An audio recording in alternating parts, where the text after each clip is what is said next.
আসসালামু আলাইকুম রহমতুল্লাহি ওবরকাতুহু। সম্মানিত দর্শক, বাংলাদেশের রাজনীতি ক্রমশ জটিল থেকে জটিলতর হয়ে যাচ্ছে। রাজনীতির যত হিসাবগুলো রয়েছে সব হিসাব প্রতিদিনই ওলটপালট হচ্ছে। গতকাল যেটা মনে হতো সম্ভাবনা, আজকের দিনে মনে হচ্ছে সেটা অসম্ভব। এবং রাজনীতির যারা বিশ্লেষক রয়েছেন, বিগত দিনে রাজনীতির বিভিন্ন সূত্র অনুসরণ করে হয়তো বলা যেত 5 বছর পরে কি হবে, 10 বছর পরে কি হবে, এবং অতীতকালে বড় বড় যারা রাষ্ট্রনায়ক তারা কখনো কখনো 100 বছর পর কি হবে সেটা তারা বলে দিতে পারতেন।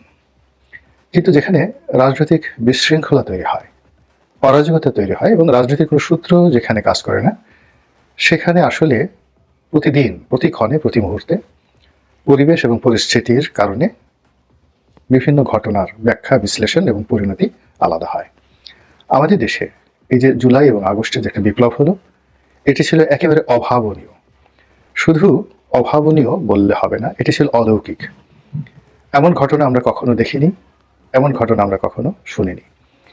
এবং এই জুলাই আগস্ট বিপ্লবের যে বহুমুখী ফলাফল, এই ফলাফলটিও অলৌকিক। অর্থাৎ এখানে যারা বিপ্লব করলেন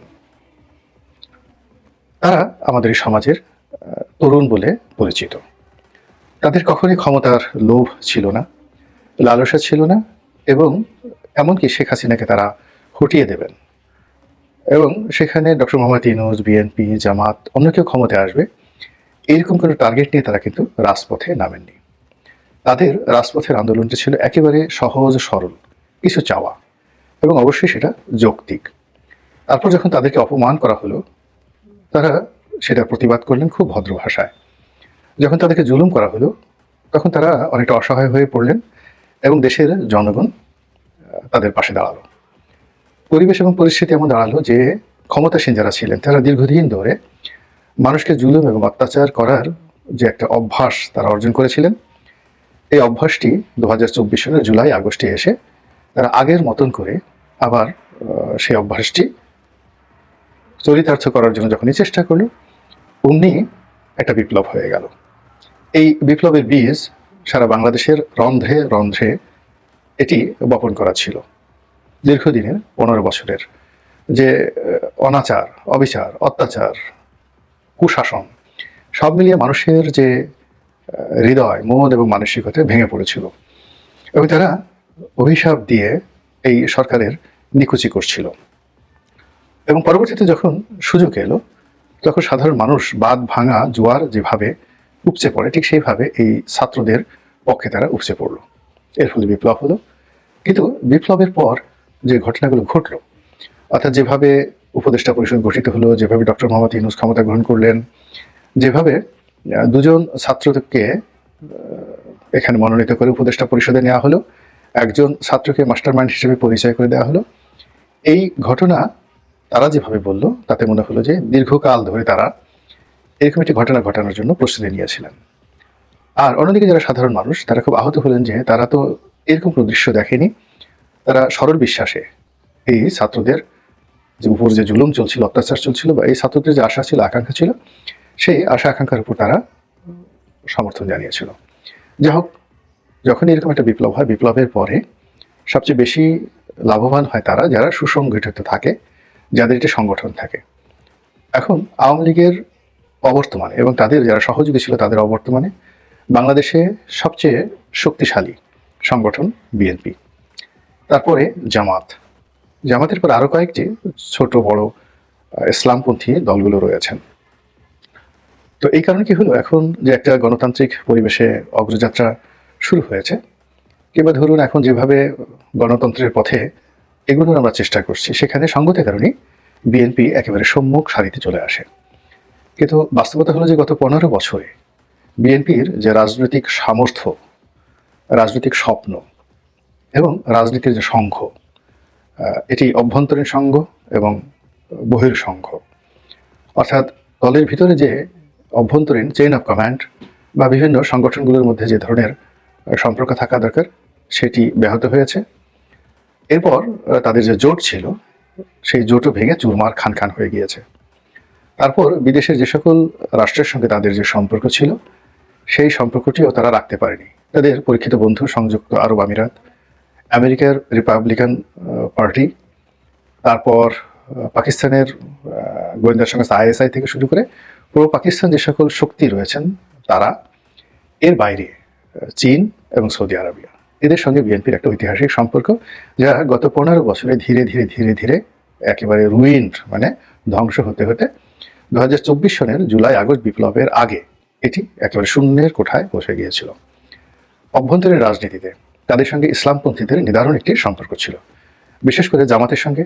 জামাত ছাড়াও যারা প্রো পাকিস্তানি তাদের সঙ্গে, এবং যারা এন্টি ইন্ডিয়ান মানে ভারত বিরোধী, এই শক্তির সঙ্গে তাদের যে হৃদ্যতা, সখ্যতা, এটি দীর্ঘকালের। কিন্তু এই সম্পর্কটি জিয়ে রাখা, এই সম্পর্কের ভিত্তিতে যাকে বলা হয় একটি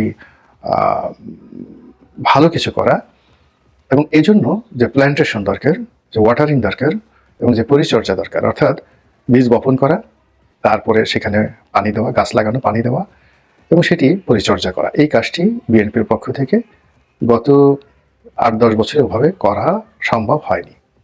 এখানে মিথ্যা করে সম্ভব হয়নি বললাম এই কারণে যে বিএনপি তার আপন ভারে এতটা নুজো এবং এতটা বিপর্যস্ত ছিল, নিজের ঘর সামলাতে গিয়ে তাকে দৈনিক 133 বার সুবহানাল্লাহ, আলহামদুলিল্লাহ, আল্লাহু আকবার করতে হয়েছে। তো সেখানে নতুন করে কোনো কিছু করা, অন্যের সমস্যার সমাধান করা, অন্যের সঙ্গে বন্ধুত্ব করা, এটি কার্যত বিএনপির জন্য একটা অসম্ভব বিষয় পরিণত হয়েছিল। তো যেটা বলছিলাম, ফলে সেই সম্পর্কটা নষ্ট হয়ে গেছে।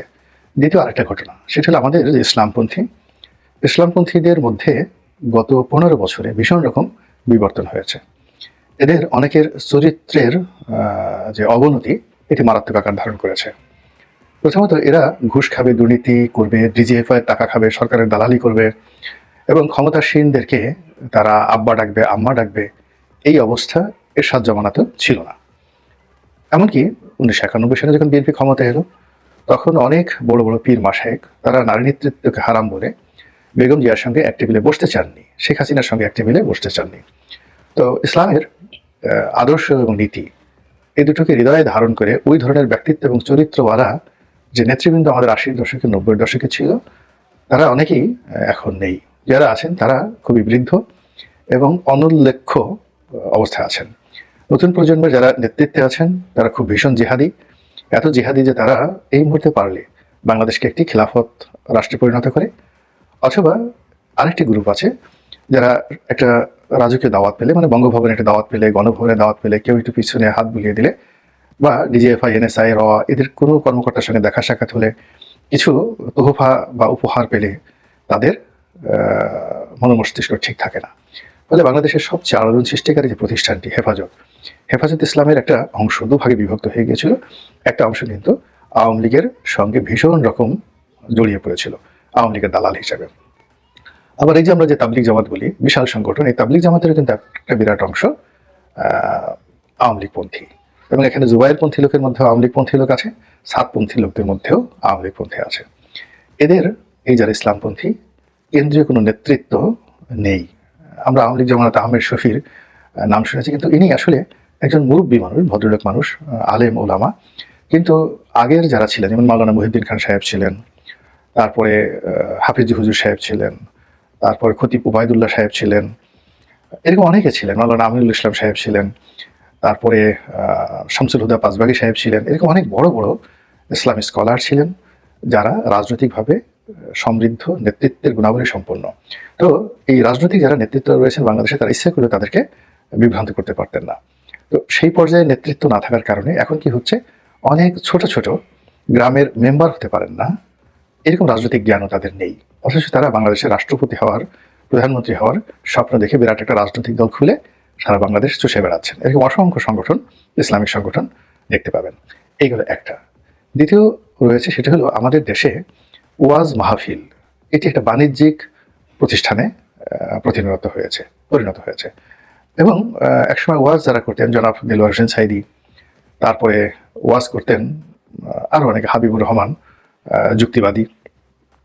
তো সেই সকল মানুষের ওয়াজ শোনার জন্য মানুষ যেতেন, লক্ষ লক্ষ মানুষ যেতেন, এবং সারা বাংলায় এরকম 8-10 জনের বেশি নাম করা ওয়াজিন ছিল না। কিন্তু এখন সেই কি বলবো, শিশু বক্তা থেকে শুরু করে কিশোর বক্তা, যুবক বক্তা, তারপরে আরও নানা রকম, এরা গান গায়, এরা নাচে, এরা মানে অভিনয় করে, এরা চুটকি শোনায় মানুষকে, এবং পুরো ওয়াজের যে ক্ষেত্রটিকে একটা বিনোদন ক্ষেত্রে তারা পরিণত করেছে। মানুষ হাসার জন্য, কষ্ট ভোলার জন্য এখন ওয়াজ শুনতে আসে, এবং এ সকল ওয়াজের ময়দানের একটা বিরাট অংশ তারা ব্যয় করে রাজনীতির গীবত, কোনো দলকে প্রমোট করা, কোনো দলকে ছোট করা, নিজেদের অভিলাষকে চরিতার্থ করা এবং ভিউ বাড়ানো। তারা এমন সব জিকির করবে, এমন সব গল্প বলবে, এমন সব চুটকি বলবে, এমন সব কাণ্ড কারখানা করবে যেন পরবর্তী মাহফিলে তাদেরকে জোর করে নেওয়া হয়, এবং এখন যদি কেউ 10,000 টাকা দেয় তাদের টার্গেট থেকে পরবর্তী মাহফিলে তাদেরকে যেন 20,000 টাকা দেওয়া হয়। তারা এখন হেলিকপ্টারে কেউ ঘোরাফেরা করে, তারপরে শেষে আরও অনেক রকম শর্ত, তাদের পিএস আছে, এপিএস আছে, তাদেরকে আগের থেকে বুকিং মানি দিতে হয়। এই বিভিন্ন কর্মকাণ্ড করে বাংলাদেশে হাজার হাজার বক্তা, ইসলামী বক্তা তৈরি হয়ে গেছেন। বাস্তবতা হলো যে এই সকল বক্তারা মানুষদেরকে যা বলেন, আমাদের দেশের বেশিরভাগ মানুষ একটা বিরাট অংশ তাদেরকে বিশ্বাস করে। অনেকে তাদের সাথে ঝগড়া করে, অনেক হুজুরকে মারধর করে, আবার অনেকে কিন্তু তাদের কথা মতো নিজেরা মারামারি করে। এখন এই সকল হুজুররা, যাদেরকে আমরা হুজুর বলি, তারা মাঠে ময়দানে, আওয়ামী লীগ জমানাতে তারা কিন্তু বিরাট অংশ জেলে ছিলেন, অনেকে দৌড়ের উপর ছিলেন, অনেক মাহফিল তাদেরকে করতে দেওয়া হতো না। তো সেই সকল মানুষ এই জমানাতে এসে, ডক্টর মোহাম্মদ ইউনূসের জমানাতে এসে অবাধে সারা বাংলাদেশ বিচরণ করতে পারছে, এবং তারা সবাই, অলমোস্ট সবাই বিএনপির পক্ষে বলছেন, বিপক্ষে বলছেন। আর কেউ কেউ জামাতের পক্ষে বলার চেষ্টা করছেন, কেউ খেলাফতের পক্ষে বলছেন, কেউ ইসলামের রাষ্ট্রের কথা বলছেন, কেউ ইউনূস সাহেবের প্রশংসা করছেন। কিন্তু তারা আওয়ামী লীগকে গালাগালির পরিবর্তে এখন বিএনপিকে গালাগাল দেওয়া শুরু করছেন, এবং অকথ্য, অশ্লীল এবং অশ্রাব্য ভাষায় তারা যেভাবে বিএনপির সমালোচনা করছেন, তাতে করে বিএনপির যে জনসমর্থন এটা দ্রুত ধসের দিকে নামছে, এবং খুবই একটা অজনপ্রিয় প্রতিষ্ঠানে খুব দ্রুত তারা পরিণত হয়ে যাচ্ছে। বিএনপি যারা হাইকমান্ড রয়েছেন তারা এই বিষয়গুলো কিভাবে দেখছেন এবং কিভাবে সেটা মোকাবেলা করছেন বা করবেন, কিংবা এটিকে তারা আদৌ গুরুত্ব দিবেন কি দিবেন না, এটি তাদের বিষয়। আমি যেটি দেখলাম